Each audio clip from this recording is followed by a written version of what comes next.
नमस्कार मित्रों, अपने इस भगवत गीता की सीरीज में अध्याय 2 सांख्य योग में जाना कि कैसे अर्जुन युद्ध करने से पहले ही हार जाता है।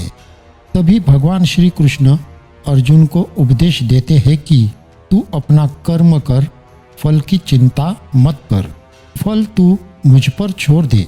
भगवान यही संदेश हम सभी के लिए भी छोड़ जाते हैं। क्या आप जानते हैं कि सबसे ज़्यादा थके हुए लोग वही होते हैं जो सबसे ज़्यादा जिम्मेदारियां निभाते हैं। रोज काम पर जाते हैं पर अंदर से टूटे होते हैं। अपना परिवार तो चलाते हैं पर खुद को भूल जाते हैं। अगर आप भी ऐसा महसूस करते हैं तो यह वीडियो आपके लिए है। तो मित्रों, आज हम बात करने वाले हैं भगवत गीता के अध्याय 3 कर्मयोग। कर्मयोग के नाम में ही छुपा है कर्म। कर्मयोग वह अध्याय है जो इस जीवन में हर गृहस्थ, हर साधक, हर माता पिता और हर युवा से सीधे संबंध रखता है।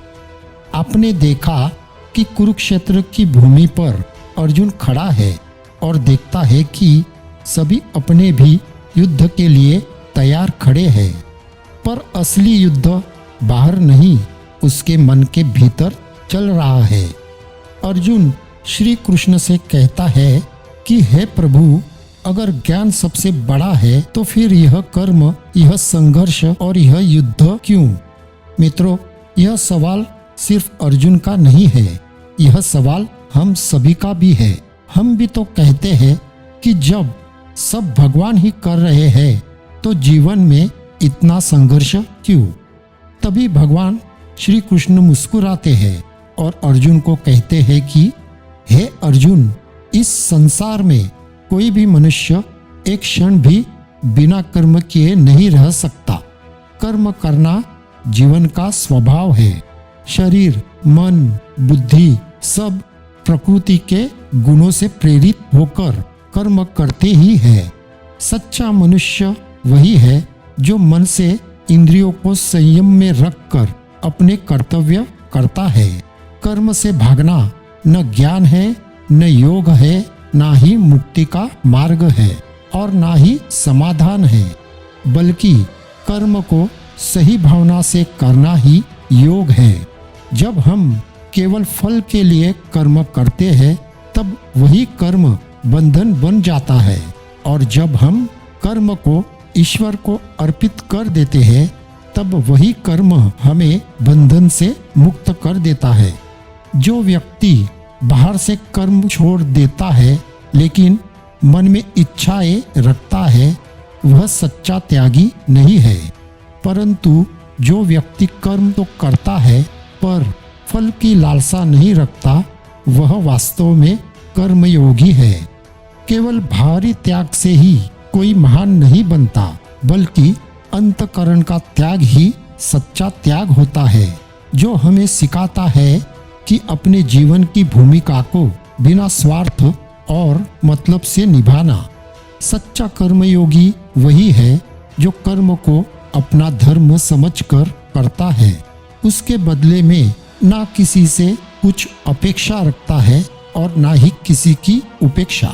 कोई उसकी तारीफ करे या ना करे, या कोई उसका अपमान भी करे, वह कभी मायूस नहीं होता, क्योंकि उसका ध्यान सिर्फ अपने कर्मों पर होता है। अगर तुम अपना कर्म भगवान को अर्पित करके करते हो तो वही कर्म बंधन नहीं बनता। मित्रों, भगवान श्री कृष्ण के इस दिव्य उपदेश को आज भी इस कली युग से जोड़े तो आप सभी लोगों में से ऐसे कई पुरुष और स्त्री हैं जो अपने जीवन में संघर्ष से उलझ रहे हैं। जैसे कि एक गृहिणी, वह सुबह सबसे पहले उठती है, उसका दिन अपने लिए नहीं, अपने बच्चे और परिवार से शुरू होता है। घर संभालती है, बच्चों की चिंता करती है, अपने पति, सास ससुर की देखभाल भी पूरी श्रद्धा से करती है, और फिर भी कभी यह नहीं पूछती इससे मुझे क्या मिलेगा। उसे सम्मान मिले या ना मिले, बस वह अपना कर्तव्य निभाती है। वह कर्म करती है लेकिन फल की मांग नहीं करती। उसका प्रेम शर्तों पर नहीं होता। यह कर्म है बिना स्वार्थ का और सेवा है बिना किसी अपेक्षा की। एक गृहिणी गीता नहीं पढ़ती, बल्कि एक पत्नी, एक माता और बहू बनकर गीता को हर दिन जीती है, और इसलिए वह कर्मयोग अपने आप जीवित है। ऐसे कई पुरुष भी तो है जिनके जीवन में सुख कम और संघर्ष ज्यादा होते हैं। यही उनकी वास्तविकता होती है। वह हर रोज समाज में अपमान सहता है, काम पर ताने सुनता है। कभी रिश्तेदार नीचा दिखाते हैं तो कभी अपने ही लोग समझ नहीं पाते। कभी आर्थिक तंगी में जीता है और उधार, कर्ज, जिम्मेदारियों से घिरा रहता है। कभी कभी तो हालात ऐसे होते हैं कि उसे घर से भी त्याग दिया जाता है। ना मान मिलता है, ना सम्मान, ना सहारा, फिर भी वह टूटता नहीं है और ना ही संघर्षों से कभी भागता है। वह मनुष्य हर रोज रात सोते समय यही सोचता है कि अब मुझसे नहीं होगा, अब मैं हार चुका हूँ और सब छोड़ देता हूँ। पर नहीं, वह हर सुबह उठता है, दिल में दर्द लेकर बाहर निकल जाता है अपने परिवार के लिए। यही है कर्मयोग का पहला चरण।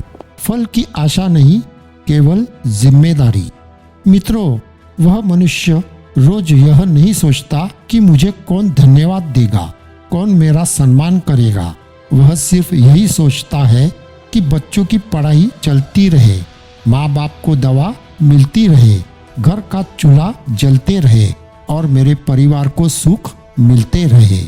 कभी कभी वही मनुष्य अपमान सहते सहते अंदर से रो पड़ता है, पर बाहर वह मुस्कुराता है, क्योंकि वह जानता है कि वह किसी का बेटा है, पति है और किसी का बाप है।